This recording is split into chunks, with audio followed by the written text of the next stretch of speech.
सिसोदिया को supreme court से मिल गई राहत। सुप्रीम कोर्ट ने शर्तों के साथ मनीष सिसोदिया को जमानत दे दी है। बड़ी खबर, मनीष सिसोदिया को सुप्रीम कोर्ट से मिली जमानत। शराब नीति घोटाला मामले में कथित तौर पर आरोपी मनीष सिसोदिया को राहत मिली है सुप्रीम कोर्ट से। सुप्रीम कोर्ट ने मनीष सिसोदिया को जमानत दे दी है। यह बड़ी खबर है इस वक्त की। ट्रायल में देरी होने के आधार पर जमानत मिली है। मनीष सिसोदिया को आखिरकार मिल गई राहत और यह बड़ी खबर, सुप्रीम कोर्ट ने आखिरकार शर्तों के साथ मनीष सिसोदिया को जमानत दे दी है। मनीष सिसोदिया को सुप्रीम कोर्ट से मिल गई है जमानत। सुप्रीम कोर्ट ने मनीष सिसोदिया को जमानत दे दी है। मनीष सिसोदिया को आखिरकार राहत मिली, जमानत मिल गई है। और ट्रायल में जो देरी हो रही थी, ट्रायल में हो रही थी देरी के आधार पर मनीष सिसोदिया को जमानत मिली है। मनीष सिसोदिया को आखिरकार जमानत मिल गई है। सुप्रीम कोर्ट से यह बड़ी राहत मनीष सिसोदिया को मिली है। मनीष सिसोदिया को सुप्रीम कोर्ट से राहत मिली है। और देखिए, ट्रायल में देरी होने के कारण सुप्रीम कोर्ट ने यह राहत मनीष सिसोदिया को दी है। मनीष सिसोदिया को जमानत मिल चुकी है। शराब नीति घोटाला मामले में उनके ऊपर आरोप हैं और इन्हीं आरोपों के तहत में लगातार सलाखों के पीछे थे मनीष सिसोदिया। और अब मनीष सिसोदिया को राहत मिल गई है। मनीष सिसोदिया को सुप्रीम कोर्ट ने दे दी है जमानत। और देखिए, लगातार इस बात की अटकलें थी कि क्या इस बार मिलेगी राहत या फिर अब भी और सलाखों के पीछे ही रहना होगा। और सुमित मेरे साथ इस वक्त हैं। सुमित, आखिरकार मनीष सिसोदिया को राहत मिली, सुप्रीम कोर्ट ने जमानत दे दी, क्या कुछ रहा आज कोर्ट में? बिल्कुल बिल्कुल पूजा, देखिए एक बड़ी राहत है मनीष सिसोदिया के लिए, क्योंकि करीब 18 महीने से मनीष सिसोदिया जेल में थे और सुप्रीम कोर्ट ने मनीष सिसोदिया को दोनों केस में, यानी कि सीबीआई और ईडी केस में जो है वो जमानत दे दी है। निश्चित तौर पर एक बड़ी राहत है, जो है वो जमानत दे दी है। निश्चित तौर पर एक बड़ी राहत है क्योंकि पिछले 1.5 साल से वो जेल में बंद थे। हालांकि सुप्रीम कोर्ट ने ईडी और सीबीआई की उस दलील को खारिज कर दिया है जिसमें सीधे तौर पर कहा गया था कि मनीष सिसोदिया को जमानत ना दी जाए। इस पूरे मसले को लेकर कुछ शर्तें जो हैं वो सुप्रीम कोर्ट ने लगाई है। कहा है कि 10 लाख का जो बेल बॉन्ड है वो भरना होगा। इसके अलावा सबूतों और गवाहों को मनीष सिसोदिया प्रभावित नहीं करेंगे क्योंकि अभी ट्रायल शुरू नहीं हुआ है।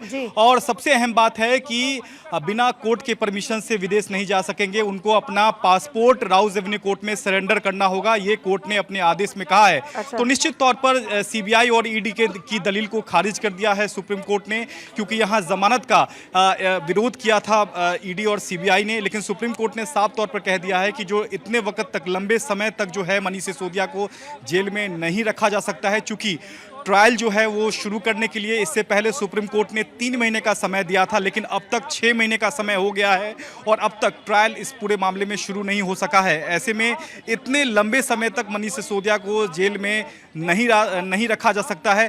कोर्ट ने ये भी कहा है कि फिलहाल कोई आशंका नहीं है, इस बात की कोई आशंका नहीं है कि मनीष सिसोदिया अगर जेल से बाहर आएंगे तो वो सबूतों और गवाहों को प्रभावित कर सकते हैं। चूंकि इस पूरे मामले में चार्जशीट दाखिल हो चुकी है, जांच पूरी हो चुकी है, लिहाजा सबूतों और गवाहों को टेम्पर करने का सवाल नहीं है। इस लिहाज से मनीष सिसोदिया को जमानत दी जाती है।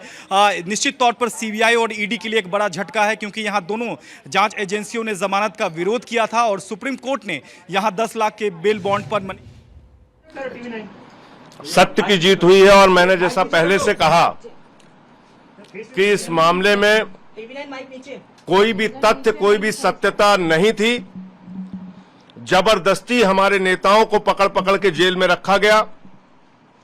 मनीष सिसोदिया जी को 17 महीने तक जेल में रखा गया। क्या भारत के प्रधानमंत्री उनके जीवन के इन 17 महीनों का हिसाब देंगे? क्या भारतीय जनता पार्टी उनके इन जीवन के 17 महीनों का हिसाब देगी, जो शायद दिल्ली के स्कूलों को बनाने में काम आता, बच्चों को अच्छी शिक्षा देने में काम आता? जिंदगी के वो 17 महीने आपने जेल में डालकर बर्बाद किए मनीष सिसोदिया के। माननीय सर्वोच्च न्यायालय का हृदय से आभार है, सर झुका के नमन है कि लंबे इंतजार के बाद न्याय मिला, एक फैसला। आम आदमी पार्टी, आप इनको इनकार्सेशनिस्ट में रखे हैं, इनको जेल में रखा है और ये जो है बेल के प्रिंसिपल के खिलाफ है। चाहे वो ईडी का केस हो, चाहे सेक्शन 45 हो, वो जो कार्डिनल रूल है बेल का, वो जो है वो लागू होता है। और इस बात को ध्यान में रखते हुए कि ऑलरेडी जो है 17 महीने का जो है जेल ऑलरेडी मनीष सिसोदिया जी काट चुके हैं, तो सुप्रीम कोर्ट ने ईडी के तमाम दलीलों को खारिज करते हुए मनीष सिसोदिया जी को बेल ग्रांट किया है। और ईडी ने ये भी और सुप्रीम कोर्ट ने ये भी कहा है कि जो इन्होंने बयान दिया था कोर्ट में ईडी ने कि ट्रायल जो है वो खत्म हो जाएगा 6 से 8 महीने में, ये बिल्कुल सरासर ऐसा लगता नहीं है। और ईडी ने कहा है, सुप्रीम कोर्ट ने ये भी कहा कि 463 गवाह हैं और लगभग 60,000 पेजेस की जो है दस्तावेज है, तो इस पे ट्रायल अभी जो है खत्म नहीं हो सकता। इन सभी चीजों को ध्यान में रखते एक हुए अहम बात थी जो अदालत ने ये कही कि जो अर्जियों वाली बात है, जिसमें ट्रायल कोर्ट और हाई कोर्ट ने ये कहा था कि भाई जो इन लोगों की तरफ से अर्जियां दाखिल की गई आरोपियों की तरफ से, उसमें देरी हुई, लेकिन सुप्रीम कोर्ट ने कहा कि जो मनीष की तरफ से अर्जियां दाखिल की गई हैं, 14 सीबीआई ईडी के मामले में, 13 सीबीआई के मामले में, वो पत्नी से मिलने फाइल पर साइन करने वाली है और मनीष की तरफ से कोई देरी नहीं की गई है ट्रायल शुरू करने में। ये ट्रायल कोर्ट के जो आदेश था कि अपीलेंट यानी कि मनीष सिसोदिया जी ने ट्रायल को डिले किया है, उसको खारिज किया सुप्रीम कोर्ट ने। ये कहा कि जो भी जो एप्लीकेशंस लगी हैं वो एप्लीकेशंस पर्टिनेंट थी, वो एप्लीकेशन जरूरी थी और तभी लगाई गई थी, ट्रायल को डिले करने के लिए नहीं लगाई गई थी। और ट्रायल कोर्ट का फाइंडिंग जो है उसको डिस्कार्ड किया है। और ये भी आज सुप्रीम 26 फरवरी को गिरफ्तारी हुई थी। मनीष सिसोदिया सलाखों के पीछे गए थे। 17 महीने सलाखों के पीछे रहने के बाद आखिरकार सुप्रीम कोर्ट से राहत मनीष सिसोदिया को मिल गई है।